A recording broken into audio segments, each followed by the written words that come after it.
Joaquin Valley, a few miles from the city of Fresno, there is a unique body of water known as Mendota Pool. In a way, Mendota Pool is a kind of key to our story, one of the most significant stories in the long history of humanity's quest for water. Water is delivered here by one canal, and on either side of it, water flows out of the pool in two other canals on its way to irrigate San Joaquin farmland. There is much more that you can't see from here. The stream that enters is water from the Sacramento, brought down more than 100 miles to replace the flow of the Joaquin, which formerly fed this man-made pool. The once uncontrolled San Joaquin is now regulated by Frias Dam, blocking the old river channel, and building up a lake, which feeds a canal, running down along the eastern edge of the valley to augment other sources of agricultural water, to support thousands of families on fertile farms, as it winds 152 miles southward to the current.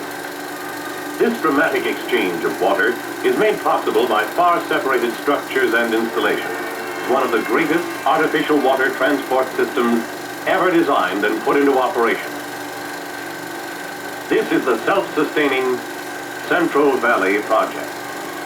Built for the people of the valley by the Bureau of Reclamation of the United States Department of the Interior. The project serves an ever-increasing number of areas north and south in a great integrated system which supplements existing supplies or takes care of the water needs of thousands of farmers who have no other reliable and economical source for their widely diversified crops raised throughout the basin. Thus, the Central Valley Project contributes importantly to these people's share of the $1 billion worth of agricultural produce grown and shipped from the valley every year. This in turn contributes to the economy of the valley area, the state, and the nation. Oranges, walnuts, carrots, potatoes, cantaloupes, or capsicum, olives, canned peaches, seedless raisins are available everywhere from San Francisco to New York to Kokomo or East St. Louis. Because of the work of the people who have engineered, built, and are operating the Central Valley Project. To grasp what these water specialists have accomplished, we need to comprehend the water problems that confront us. Looking eastward over California from the Pacific Ocean, the coast ranges lift 4,000 or 5,000 feet to form a barrier against the sea. Beyond are the southern Cascades merging into the Sierra, up to 14,000 feet high.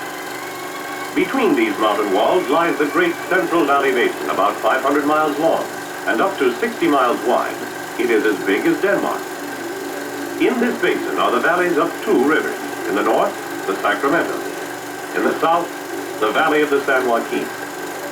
The rivers run to the lowest point, where they escape to the sea through the only opening in the coastal wall, to San Francisco Bay and the Golden Gate. The sea level area just east of the escape notch is the delta. In the north, the valley rainfall and the snowfall in the mountains is heavier. Precipitation decreases toward the south. It is lowest in the southern part of the San Joaquin Valley. On the east side of the valley, many rivers come down from the snow heights. Toward the south, the rivers are smaller, fed by lighter rain and snowfall. On the west side wall of the San Joaquin, where precipitation is light, there are but few streams, and they flow only in the wettest season. The wet season usually meant flood time, and the rivers often were torrents of destruction, washing billions of tons of water through the mouth of the delta to waste in the sea. While during the summer dry season later, the river shrank, becoming mere trickles in the San Joaquin Valley. At these times, surface water was scarce. The only water to be had came from wells that reached down to where some of the runoff had percolated to form an underground reservoir. In general, the northern portion of the basin had a water surplus, and the southern portion had a deficiency. About the middle of the last century, after the excitement of the gold rush subsided, dry farming was begun in the valley, with wheat the predominant crop. In the San Joaquin, cattle were raised on the plains of the valley floor. But as early as the 1850s, attempts were made to get away from dry farming. The settlers tried diverting streams and digging canals to bring irrigation water to diversified crops. Some of the canals excavated in the late 19th century are still in use. At the same time, pumping of underground water was begun. However, continued pumping without replenishment of the underground reservoir is known as mining water and causes the water level to drop until wells would have to become so deep they would no longer be economically feasible. Over the years, a complex of water plans and local water systems developed. But in some areas, operations clashed with the water rights of neighbors or could not be carried on successfully for other reasons. What was needed was a comprehensive valley-wide plan, implemented by an agency with resources and authority to acquire the necessary lands and water rights, to build the works, and to ensure success for a heroically conceived system that would help solve the water problems of the many farmers. The state of California had been developing such a plan, but by the early 1930s, it was found more practical to turn the problem over to the federal government.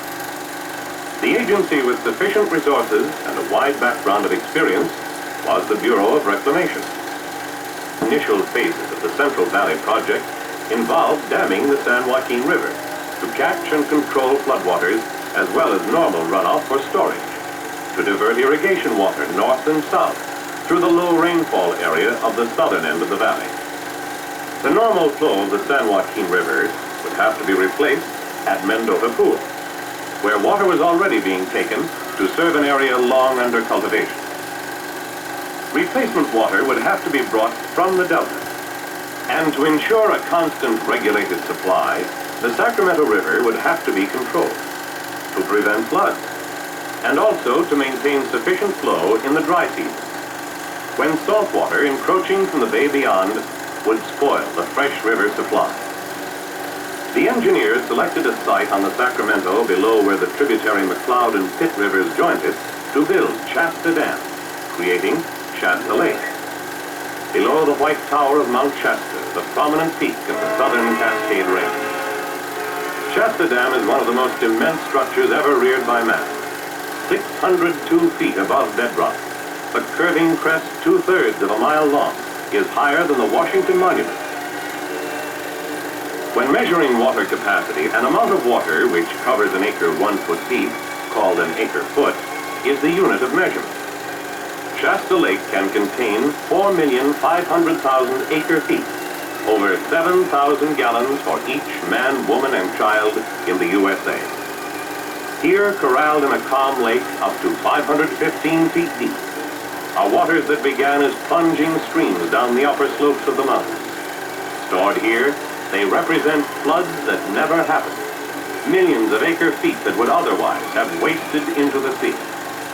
Here are waters that will be released to irrigate crops, to percolate into farm soil, nourishing growing roots, sinking down to replenish water tables underground in the valley below, to flow in domestic water mains and in factory pipes and tanks.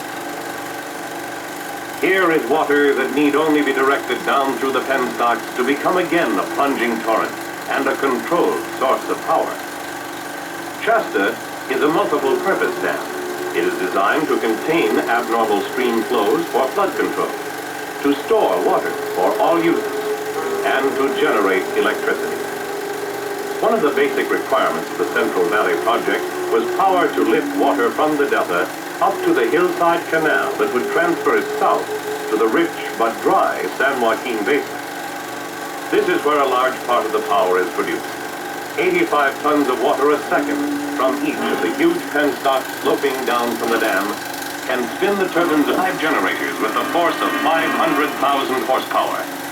When all 5 are in operation, the generators will develop 375,000 kilowatts of electricity, or enough to supply a city of 500,000 people. On this powerful generating capacity rests a respectable